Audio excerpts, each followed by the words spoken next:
Hey there, thanks for tuning in to another episode of The Spiritual Scientist. I'm Victor, thanks for checking me out. So, is Jimmy Carter going to stay dead? In the nicest way possible, I preface that with saying, is he going to? Because a lot of people in the Mandela Effect community, in the Mandela affected world, have seen him perish a number of times and have commented on my videos. And I've made videos about this topic before. I think now he is going to stay dead. My condolences to his family and all the people affected. And death is something that shouldn't be joked about in a light-handed manner. And he was a well-respected individual, but it's something important that I thought I should bring up. So, is he going to stay dead? I believe he is. But wouldn't it be interesting if in 2 weeks from now you turned on the news and it said that Jimmy Carter just passed away? Wouldn't that be interesting? For me, that's happened a number of times, but this time I get the feeling that it's going to stick. Why do I say that? Interestingly enough, I saw them put the flag down at half-mast. I didn't see that before. And it just seems to be more in the general news. So that's why I'm saying it. That's the only reason. But it seems to be that this time that he is dead, 100 years old. And again, my condolences. So I wanted to talk to you guys a little bit about a few things. I watch videos on the Mandela Effect on other channels. Always disappointing to me in the most part for what I see. A couple of good channels are out there. All Time, ALL, and I guess Space Time. Unless they change, we see that the titles change. But with his channel, he said, what can affect the Mandela Effect? I don't see all the things that he's talked about on his channel. Part of me always thinks that there's some kind of, I look at all the things, but somehow maybe the government is running his channel. I always felt like, is the government running this channel? Because it just seems like he's just trolling for comments, to get people to comment so they can take down maybe who's out there being affected, who's not. I don't know, but it just seems that way. Maybe that's my suspicion and paranoia surfacing. Maybe that's why a lot of people don't comment on my channel. I don't know. Anyway, so I'm going to talk to you about a phrase I coined and came up with called sideways time. Isn't that interesting? You could credit me that, if you will, although I doubt anybody will credit me for my phrase sideways time. What is sideways time? Well, I'm glad you asked. Sideways time is would be and is the ability to access parallel dimensions.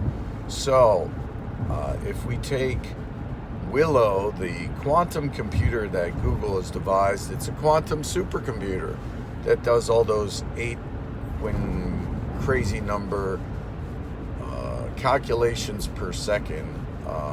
It's not even a jillion, it's like some kind of crazy number.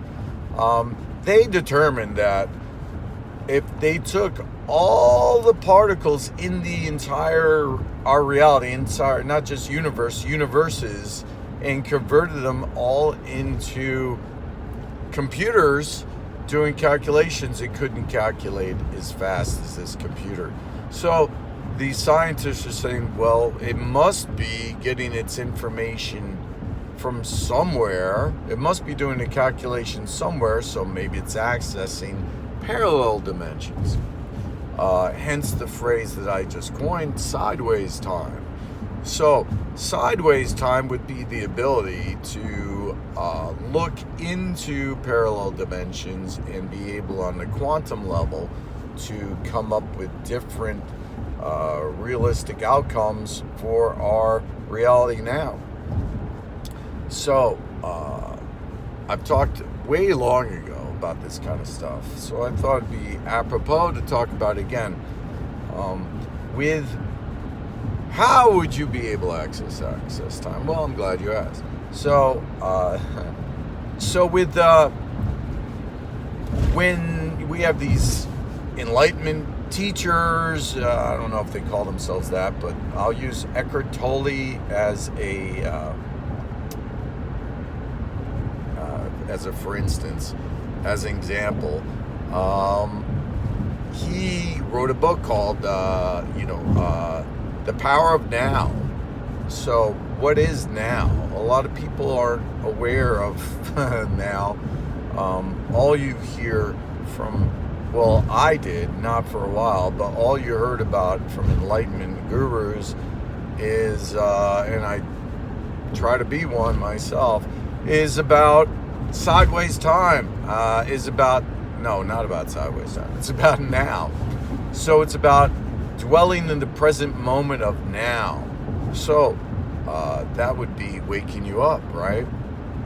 So you'd be existing in the now moment. But it takes a lot of computational power in your brain to exist in the moment of now. A lot of us are all the time. Pretty much everybody. You're thinking about the past, you're thinking about the future, you're not thinking about the present moment. You're thinking all the things that led up to this moment, and you're thinking about what's going to transpire, but you're not dwelling in this present moment. You're not looking around you, you're not smelling, you're not tasting, you're not existing actually now. You're existing in a quote-unquote simulation of what you think is now, but you're actually, with your awareness, I should say, is thinking all these other things. Now, through tools like meditation, what happens is you end up learning how to quiet your mind and actually, for those attaining a degree of enlightenment, you stop your thoughts. So literally stopping your thoughts is one way. So then when you get to stop your thoughts, you actually can see thoughts that you had in your mind. You see those thoughts. Now you all of a sudden you maybe have a thought. Say, where'd that come from? Where'd that come from? Where'd that idea come from? So, and then you could actually stop your thoughts, control your thoughts, and go for as long as you want without thinking. Now, I can't stress how powerful that is to be able to not think. It was shocking to me for a period of time to understand that people can't do that. After I meditate for a long period of time, I was able to stop my thoughts, and now it just feels natural being able to stop my thoughts anytime I want.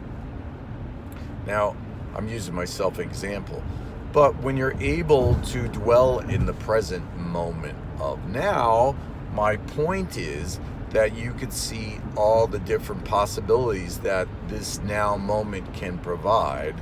And being that you're in the now moment of that you can see different things that are happening, and you're aware of things like the Mandela effect, and you're more aware of everything else in your environment, and you're seeing things almost for the first time.